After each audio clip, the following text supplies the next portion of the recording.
بسم اللہ الرحمن الرحیم۔ السلام علیکم میرے پیارے دوستوں، آئیے آج میں آپ کو ایک عجیب و غریب شادی کا واقعہ بتانے جا رہی ہوں جو کہ بہت سے کم لوگ جانتے ہیں۔ تو چلیے میں آپ کو آگے لے کے چلتی ہوں ویڈیو میں، لیکن ویڈیو کو دیکھنے سے پہلے آپ میرے اس چینل AHS اسٹوریز کو لائک کریں، سبسکرائب کریں، کمنٹ کریں پلیز، اور ہاں شیئر بھی کر دیں۔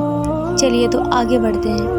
حضرت سعید ابن مسیب ایک تابعی تھے جنہوں نے صحابہ کو دیکھا۔ انہیں تابعی کہتے ہیں۔ کئی صحابہ سے انہوں نے علم حاصل کیا۔ اپنے وقت کے ایک بہت بڑے عالم کہلائے۔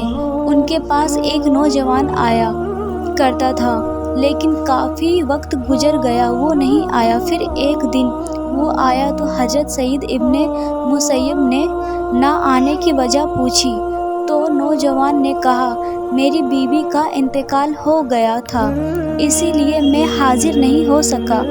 تو سعید ابن مسیب نے اس نوجوان کو دلاسا دیا۔ پھر دوسری شادی کے بارے میں سوال کیا تو اس نوجوان نے اپنی غریبی کا تذکرہ کیا۔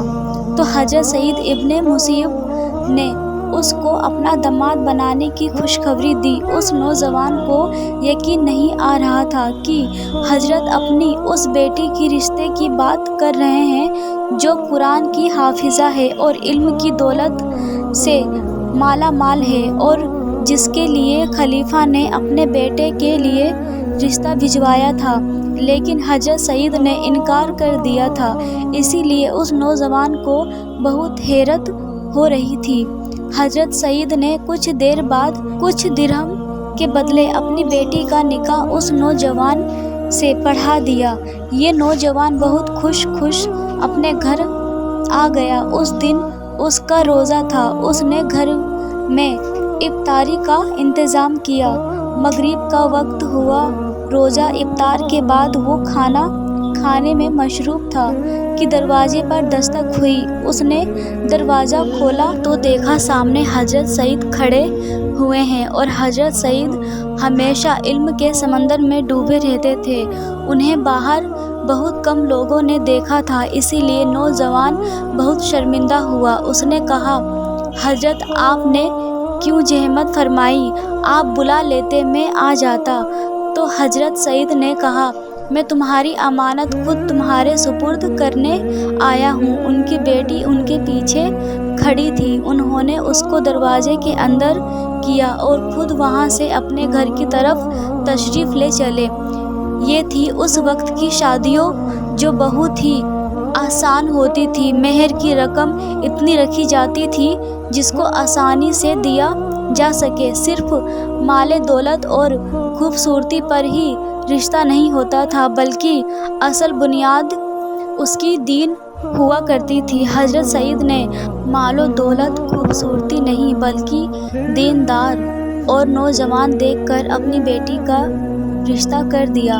یہ تھی اصل اسلامی شادی جس کی بنیاد ہمارے نبی صلی اللہ علیہ وسلم ڈال کر گئے تھے۔ لیکن جیسے جیسے وقت گزرتا رہا، شادیوں میں سادگی ختم ہو گئی اور دکھاوا بڑھنے لگا، اور ایک آسان کام مشکل ہو گیا۔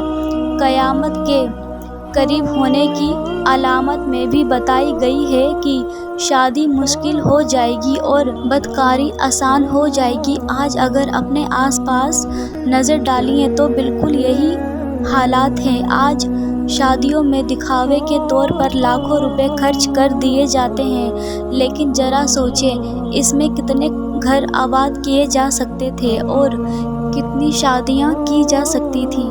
کتنے غریب باپ ایسے ہیں جو رات کو ٹھیک سے سو بھی نہیں پاتے کہ میں کہاں سے اتنے جہیز کا انتظام کروں، اور اسی جہیز کی وجہ سے کہیں بیٹیاں جلائی جاتی ہیں اور نہیں تو گھر گھر ستائی جاتی ہیں، جبکہ اسلامک طریقے کے مطابق تو بیٹی والا بالکل آسانی سے اپنی بیٹی کی شادی کر دیتا۔ اسے نہ تو اس کے ولیمے کی کوئی فکر ہوتی اور نہ ہی کوئی جہیز کی ٹینشن ہوتی۔ وہ اپنی بیٹی کو